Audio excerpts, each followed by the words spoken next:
Малые дельфийские игры в Северной Осетии продолжаются. Очередной третий день подарил новую порцию положительных эмоций и ярких впечатлений.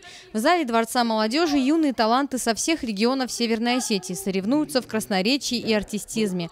Елизавета Виноградова буквально приковала к себе внимание жюри и поразила всех присутствующих.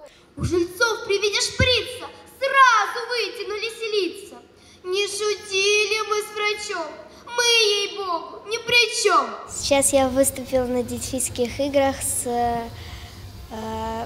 произведением «Академик Иванов».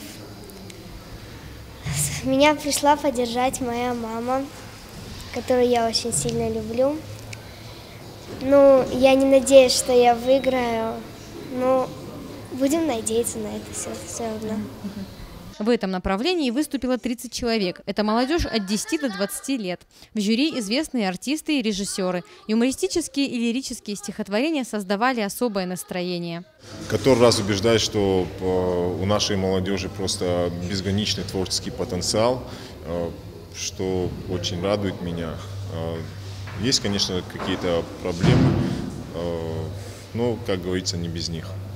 Еще одно направление конкурса – живопись. В фойе подготовили экспозицию рисунков на самую разнообразную тематику. Более 100 работ в жанре портрет, натюрморт, пейзаж. Живописные полотна конкурсантов оценивали опытные эксперты. Финалисты малых дельфийских игр представят республику на 13-х молодежных дельфийских играх России. Залина Губурова, Тинатин Музашвили, Заур Цеов, Осетия ТВ.